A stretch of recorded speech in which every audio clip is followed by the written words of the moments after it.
কি গো হৃদয় তো সব আশা কথা কয়ে দিছে, এখন কি করবো? রাখ, আমি এটা হ্যান্ডেল করতেছি। কিরে হৃদয়, তুই আমার নামে মিথ্যা অপবাদ করলি কি? আমি এত বছর ধরে মসজিদ কমিটির লোক, কেউ আমার নামে মিথ্যা অপবাদ দিতে পারছে না, তুই দিতেছস কেমনে? আমারে গুছা দিয়ান না, আমি কিন্তু আরো কিছু জানি। আমারে বেশি গুছা দিলে আমি সব কয়ে দিম। এই হৃদয়, তুই আর কোনো কথা কইস না।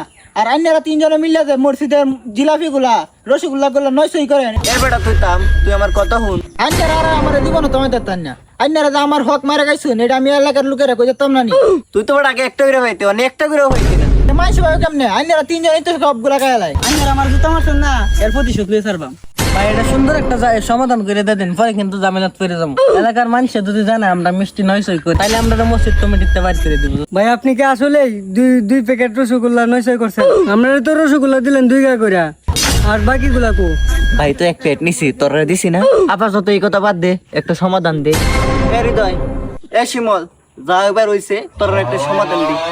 না না, আমি কোনো সমাধান মানতাম না।